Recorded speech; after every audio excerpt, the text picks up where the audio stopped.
Bismillahirrahmanirrahim. Assalamualaikum warahmatullahi wabarakatuh. Pada kesempatan hari ini, mohon izin kami akan memberikan hasil dari penelitian kami yang berjudul tentang Mapping of Junior High School Students Concept Mastery on the Soil Topic. Ini disampaikan di Seminar Nasional Pendidikan Biologi tahun 2021 di UIN Sunan Gunung Jati Bandung pada 3 Agustus 2021. Yang pertama kita lihat introduction-nya. Kenapa harus topik tanah yang dibahas? Di sini adalah kenapa, karena tanah itu adalah sangat dekat dengan kita dengan sebagai manusia dan juga makhluk hidup yang lain, dan juga berkembang tentang isu global, misalkan global warming atau perubahan iklim, dan isu-isu lainnya misalkan alih fungsi lahan, yang tanah menjadi bangunan dan sebagainya. Ini sangat dekat dengan kehidupan kita sehari-hari. Dan juga sesuai dengan karakteristik dari sains, bahwa sains itu bisa dilakukan atau bisa ditemukan dengan metode berbasis penelitian. Jadi kita bisa mengarahkan peserta didik kita untuk meneliti secara hands-on activity, secara langsung, secara real. Selain itu ada penelitian lain yang tentang persepsi dari peserta didik yang pada jurusan IPS. Ternyata mereka itu ketika ditanya apa itu tanah, mereka itu berpikiran bahwa tanah itu adalah berhubungan dengan kehidupan, dengan makhluk hidup, kemudian juga dengan manusia. Dan ini yang ciri khasnya, mereka memandang tanah itu sebagai tanah air. Ya, jadi berhubungan dengan nasional. Kemudian selanjutnya, experimental activities atau aktivitas secara eksperimen itu dapat melatihkan perubahan konsepsi atau juga menguatkan konsepsi dari peserta didik kita. Oleh karena itu, maka kita harus menggunakan pengetahuan yang relevan untuk menjelaskan fenomena yang berhubungan dengan kasus-kasus yang berhubungan dengan lingkungan kita. Selanjutnya, penelitian ini akan didasarkan pada beberapa metode. Yang pertama adalah metodenya adalah metode survei. Metode survei pada siswa SMP yang sudah belajar topik tanah. Ya, di IPA itu ada salah satu kompetensi dasarnya di kelas 9 tentang tanah. Kemudian kami mensurvei pada 176 siswa dari siswa kelas 9 yang berdomisili di Bandung dan Jakarta dengan proporsi 69 laki-laki dan 107 perempuan. Kemudian research instrument atau instrumen yang dipakai dalam penelitian ini adalah soal pilihan ganda sebanyak 20 soal, dan ini didistribusikan secara online melalui aplikasi Google Form. Kemudian ini adalah print-out-nya atau blueprint dari pertanyaan-pertanyaan. Kita membuat dari C2, C3, C4, dan C5.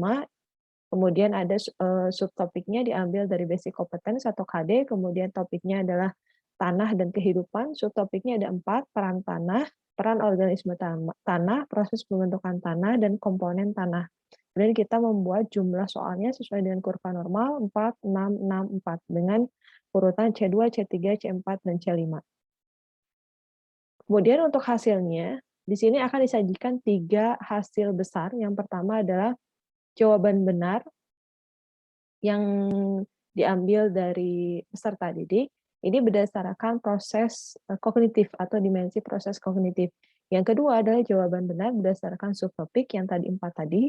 Kemudian juga yang terakhir adalah bagaimana jawaban benar atau respon jawaban dari para peserta didik di setiap pertanyaan, di setiap pertanyaan pilihan ganda. Karena setiap pilihan ganda itu merupakan kombinasi dari cognitive process dengan subtopics. Dan selanjutnya, kita lihat ini adalah hasil yang pertama. Berdasarkan dimensi proses kognitif, di sini dapat terlihat ternyata C3 itu paling tinggi kalau compare dibandingkan dengan C5. C2 itu understanding, memahami, C3 itu mengaplikasikan, C4 menganalisis, dan C5 mengevaluasi. Di sini ternyata banyak paling tinggi ya C3 mengaplikasikan. Artinya berarti peserta didik kita, khususnya di jenjang SMP itu, materinya itu kalau pada tanah itu sudah banyak untuk membahas tentang aplikasi, ya aplikasi penggunaan tanah. Yang paling rendah itu adalah meskipun tidak terlalu jauh, beda kurang lebih 7%, itu ada di C5 mengevaluasi. Nah, ini menjadi peluang bagi kita sebagai pendidik bagaimana kita menghadirkan masalah-masalah kontekstual ya kemudian juga argumen dari pihak-pihak terkait atau orang-orang tertentu yang berkaitan dengan tanah. Sehingga nanti kita bisa memfasilitasi atau menggiring peserta didik kita untuk berargumen atau mengkritisi atau mengecek kembali opini atau pernyataan dari orang atau institusi tersebut yang berhubungan dengan tanah. Itu untuk C5, untuk mengevaluasi. Selanjutnya, kita lihat ini adalah berdasarkan subtopik. Subtopik itu tadi ketika dijabarkan dari KD itu ada 4. Ada peran tanah, peran organisme tanah, proses pembentukan tanah, dan komponen tanah. Ternyata paling tinggi yang dijawab benarnya itu adalah pada komponen tanah. Ketika dicek di materi, ternyata komponen tanah dijabarkan secara rinci ya. Bagaimana misalkan ada lapisan humus, kemudian ada horizon tanah yang A, B, C, D. Nah ini yang paling rendah itu adalah peran tanah. Peran tanah karena memang di soal tersebut, di soal yang dikembangkan itu adalah bagaimana aplikasi-aplikasi yang muncul dalam kehidupan sehari-hari dengan memanfaatkan adanya tanah. Misalkan air untuk sumur bor, kemudian bagaimana kita membangun daerah resapan atau biopori dan sebagainya berhubungan dengan tanah.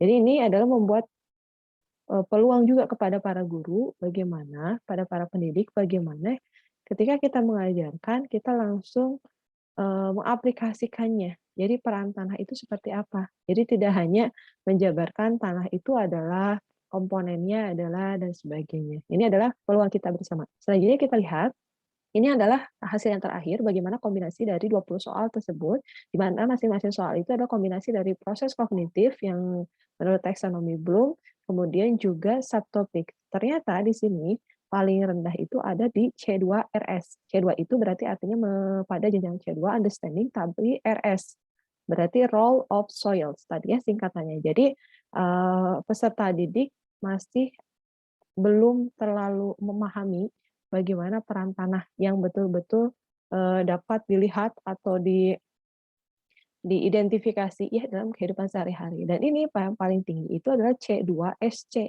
C2 itu understanding, memahami, SCE itu adalah soil component ya, soil component. Jadi komponen tanah ya, karena memang di bagian buku-buku teks itu sudah rinci ya bagaimana tanahnya, tanah itu kandungannya apa, kemudian jenis-jenis tanah apa, seperti tanah liat, tanah pasir dan sebagainya.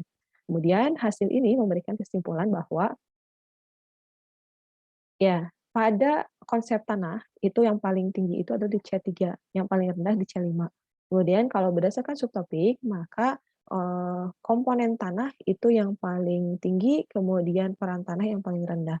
Kalau kita melihat tiap soal, maka kombinasi dari C2 soil components ya itu paling tinggi. C2 memahami komponen tanah, memahami pada subtopik komponen tanah. Tapi paling rendah itu adalah C2 memahami pada peran tanah ya. Jadi hasil ini memberikan implikasi kepada kita para pendidik bagaimana kita menghadirkan ketika kita memulai mengajar materi tanah, apalagi tanah itu sangat luas, bagaimana tanah itu sekarang menjadi concern di dunia, yang menjadi salah satu bagian ya dari yang SDG Sustainable Development Goals yang ada 17 yang dicanangkan oleh PBB, bagaimana kita bisa mengarahkan peserta didik kita itu memang memahami atau menjadi diri yang bijak untuk melihat tanah gitu ya. Bagaimana tanah bisa dimanfaatkan oleh semua makhluk hidup dan juga bagaimana sekarang tanah itu ada alih fungsi hutan, kemudian bagaimana tanah itu agar dijaga kesehatannya sehingga sebagai media yang kuat atau yang sehat untuk tumbuhan tumbuh dan bagaimana itu nanti hubungannya dengan tumbuhan tetap bisa sehat juga karena tanahnya sehat sehingga menghasilkan oksigen. Salah satunya yaitu oksigen untuk berarti untuk kita, untuk makhluk hidup, untuk bernafas. Jadi bagaimana kita membelajarkan. Itulah peran-peran tanah itu yang tadi yang ada peluang-peluang diri kita ya sebagai pendidik, bagaimana kita membawa peserta didik anak-anak kita itu melihat materi ini secara real yang ada di sekitar lingkungan. Mungkin kita juga mengajarkan bagaimana di daerah tambang mungkin ya peserta didik kita atau mungkin di dekat tempat wisata yang mungkin tadinya misalkan itu harusnya daerah resapan tetapi jadi objek wisata, kita ajak peserta didik kita melihat kira-kira apa efek dari perubahan. Mungkin dulu beberapa tahun sebelum ada pembangunan wisata itu kondisinya seperti apa. Kemudian setelah ada tempat wisata, kondisinya seperti apa, yang terlihat secara fisik dan juga kita bisa amati dengan misalkan dengan, tumbuh-tumbuhan, jenis tumbuhan atau jenis organisme lain yang bisa hidup yang sebagai indikator salah satu, lingkungan yang sehat ya, yang udaranya yang sehat, kemudian tanahnya juga sehat dan sebagainya. Itu mungkin yang bisa disampaikan, mudah-mudahan bermanfaat dan ini hasilnya, menjadikan kita peluang bagi kita untuk bagaimana melakukan pembelajaran khususnya pada topik tanah di SMP itu dengan kisah nyata, dengan kejadian yang nyata dulu, yang kontekstual, jadi tidak langsung kepada definisi komponen dan sebagainya yang berhubungan dengan konsep, tapi kita hadirkan apa problem tanah yang ada, yang sangat dekat di daerah sekitar peserta didik, tidak usah jauh-jauh, tapi lihat yang ada di sekitar kita, dimanapun daerahnya, maka cari yang problem yang ada di daerah itu. Kemudian setelah itu maka bisa, diajak berargumen dengan untuk mengevaluasi ya, melatihkan yang C5 mengkritisi, mengecek kembali misalkan opini institusi tertentu atau mungkin, perusahaan tertentu sehingga, membangun tanah ini menjadi objek wisata atau menjadi gedung dan sebagainya. Itu mungkin Bapak Ibu, terima kasih banyak atas perhatiannya. Assalamualaikum warahmatullahi wabarakatuh.